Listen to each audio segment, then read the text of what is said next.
साथियों नमस्कार। आज हम भूगोल की पुस्तक कक्षा 7 की हमारा पर्यावरण का पहला चैप्टर पर्यावरण देखेंगे। लंबी छुट्टियों के बाद जब रवि स्कूल जा रहा था तब उसने देखा कि उसके स्कूल के निकट के खेल के मैदान में खुदाई हो रही थी। वही एक मैदान उनके खेलने के लिए वहां पर था। लोगों ने बताया कि वहां अनेक फ्लैटों वाली एक बड़ी इमारत बनेगी। जब रवि को समझ में आया कि मुलायम घास, गेंदे के फूल एवं तितलियों वाला विशाल मैदान अब हमेशा के लिए नष्ट हो चुका है, तो उसकी आंखों से आंसू छलकने लगे। उसने यह बात अपने सहपाठियों को बताई। सुबह की सभा में प्रधानाचार्य ने भी बहुत उदासी से कहा, देखो कैसे हमारा पर्यावरण बदल रहा है।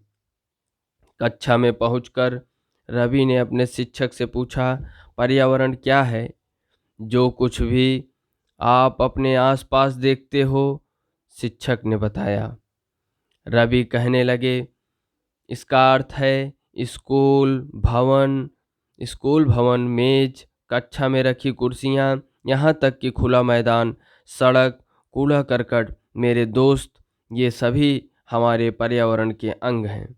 शिक्षक ने कहा, हाँ, लेकिन जरा रुको। कुछ वस्तुओं का निर्माण प्रकृति ने किया है, जैसे पर्वत, नदियाँ, पेड़, प्राणी, जबकि अन्य का निर्माण मानव ने किया है, जैसे सड़क, कार, कपड़े, किताब आदि। अब दो दो छात्र मिलकर कार्य कीजिए।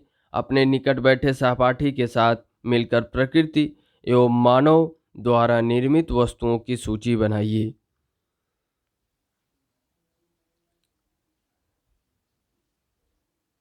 पर्यावरण हमारे जीवन का मूल आधार है। यह हमें सांस लेने के लिए हवा, पीने के लिए जल, खाने के लिए भोजन एवं रहने के लिए भूमि प्रदान करता है। मानव इस प्राकृतिक पर्यावरण में कैसे परिवर्तन करता है? कार का धुआं वायु को प्रदूषित करता है। पानी को पात्र में एकत्रित किया जाता है। भोजन को बर्तन में परोसा जाता है और भूमि पर कारखानों का निर्माण होता है। मानव कार, मिल, कारखानों एवं बर्तनों का निर्माण करता है। इस प्रकार से मानव प्राकृतिक पर्यावरण में परिवर्तन करता है। रवि, परमजीत, जस्सी, मुस्तफ़ा, आशा सभी यह सूची बनाने के लिए उत्सुक थे। इकबाल ने पूछा, हमारा पर्यावरण क्यों बदल रहा है? शिक्षक ने उत्तर दिया, ऐसा हमारी ज़रूरतों के कारण होता है। ये दिन प्रतिदिन बढ़ती रहती है, इसलिए हम प्राकृतिक वातावरण में परिवर्तन करते हैं और कभी कभी उसे नष्ट भी कर देते हैं। अब हम देखेंगे पर्यावरण के घटक में मानव निर्मित में आप देखेंगे इमारतें, पार्क, पुल, सड़क, उद्योग, स्मारक। प्राकृतिक में आप देखेंगे जल, जलमंडल, वायु, वायुमंडल, स्थल, स्थलमंडल, सजीव, जैवमंडल। मानव एक व्यक्ति, परिवार, समुदाय, धर्म, शैक्षिक, आर्थिक, राजनैतिक स्थिति, इन सभी के रूपों में आप देख सकते हैं मानव को।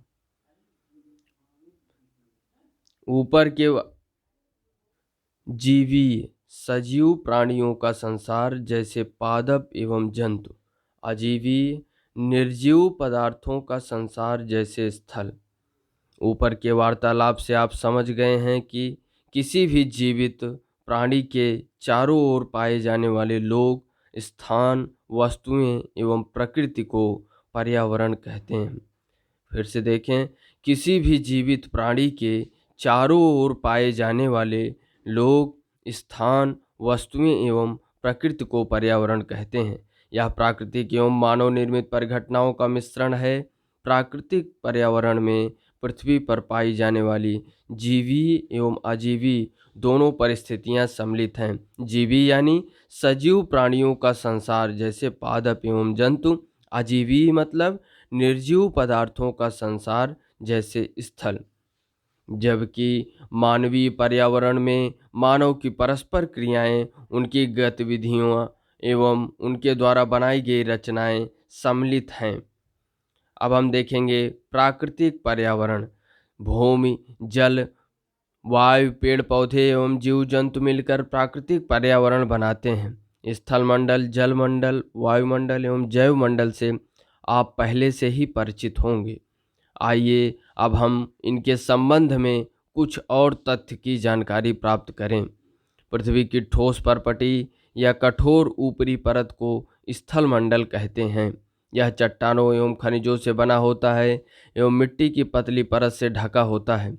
यह पहाड़, पठार, मैदान, घाटी जैसे विभिन्न स्थलाकृति वाला विषम धरातल होता है। ये स्थलाकृतियाँ महाद्वीपों के अलावा महासागर की सतह पर भी पाई जाती हैं।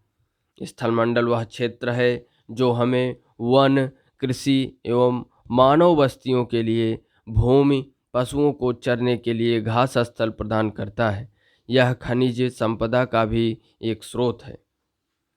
चित्र में आप देख सकते हैं वायुमंडल, जलमंडल, जैवमंडल और स्थलमंडल। जल के क्षेत्र को जलमंडल, यह जल के विभिन्न स्रोतों जैसे नदी, झील, समुद्र, महासागर आदि जैसे विभिन्न जलाशयों से मिलकर बनता है। यह सभी प्राणियों के लिए आवश्यक है। पर्यावरण यानी एनवायरनमेंट शब्द की उत्पत्ति फ्रेंच भाषा से हुई है और फ्रेंच शब्द जो है एनवायरोनेर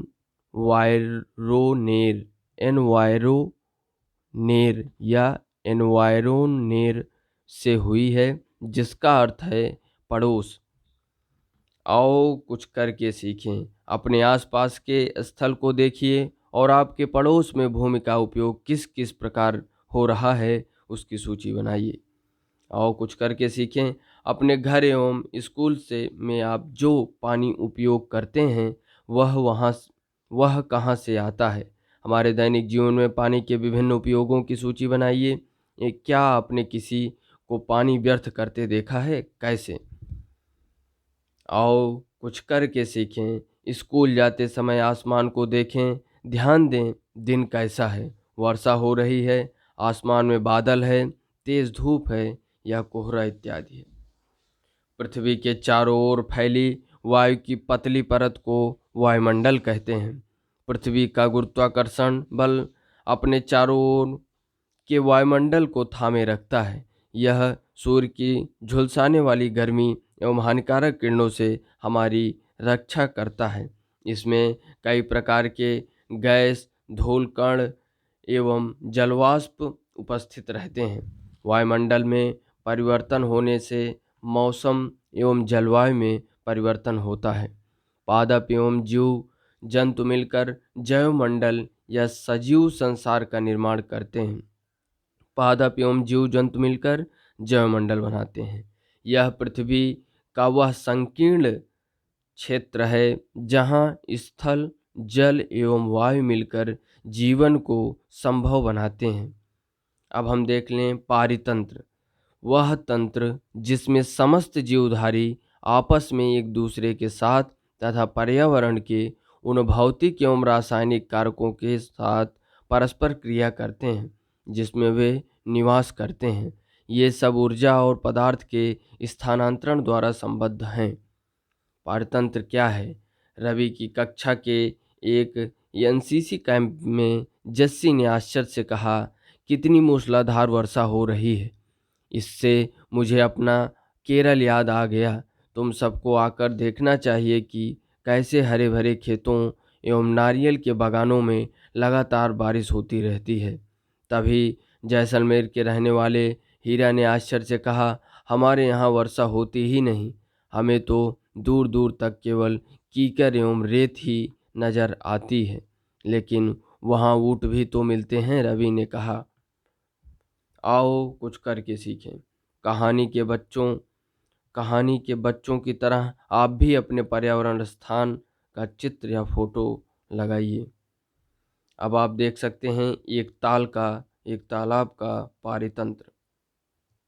पारितंत्र यानी वह तंत्र जिसमें समस्त जीवधारी आपस में एक दूसरे के साथ तथा पर्यावरण के उन भौतिक एवं रासायनिक कारकों के साथ परस्पर क्रिया करते हैं जिसमें वे निवास करते हैं। ये सब ऊर्जा और पदार्थ के स्थानांतरण द्वारा संबद्ध हैं। हीरा ने कहा, ऊँट तो मिलेंगे ही।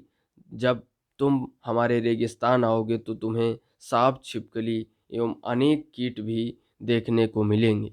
रवि हैरत में पड़ गया। विभिन्न स्थानों पर पाए जाने वाले जीव जंतु, वनस्पति एवं लोगों के रहन सहन के तरीके इतना भिन्न क्यों हैं?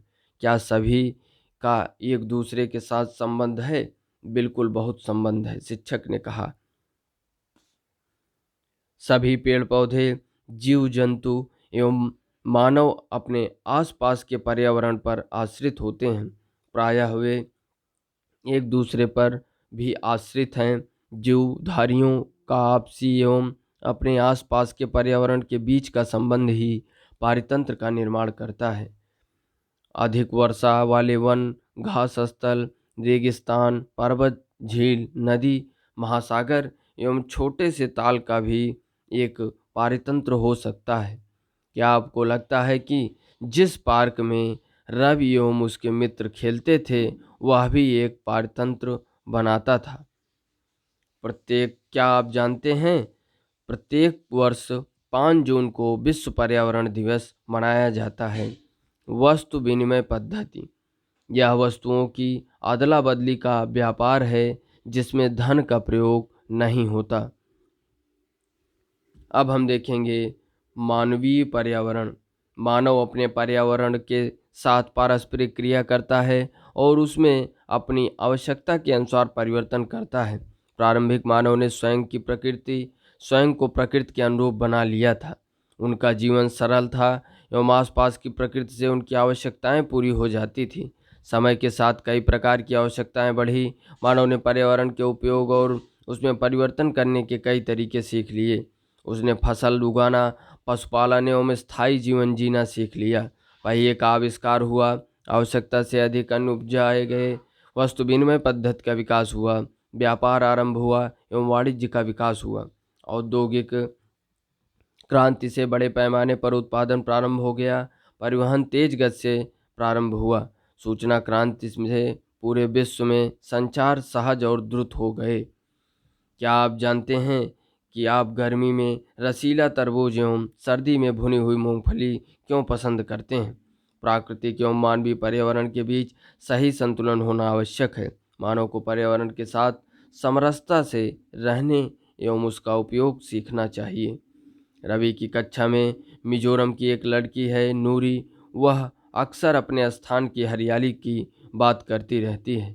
खेल का मैदान नष्ट होने के कारण रवि की उदासी देखकर नूरी ने उसे आने वाली छुट्टियों में अपने घर मिजोरम आने को कहा।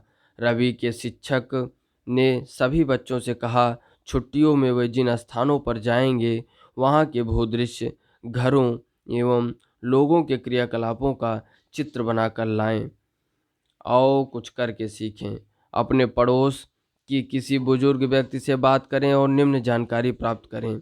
जब वे आपकी उम्र में के थे तब उनके आसपास कैसे पेड़ थे? उस समय के घर के अंदर खेले जाने वाले खेल, उस समय उनका पसंदीदा फल, गर्मी एवं सर्दी का मौसम वे कैसे बिताते थे? प्राप्त जानकारी को दीवार या बुलेटिन बोर्ड पर प्रदर्शित करें। तो ये रहा हमारा चैप्टर, हमारा पर्यावरण। धन्यवाद।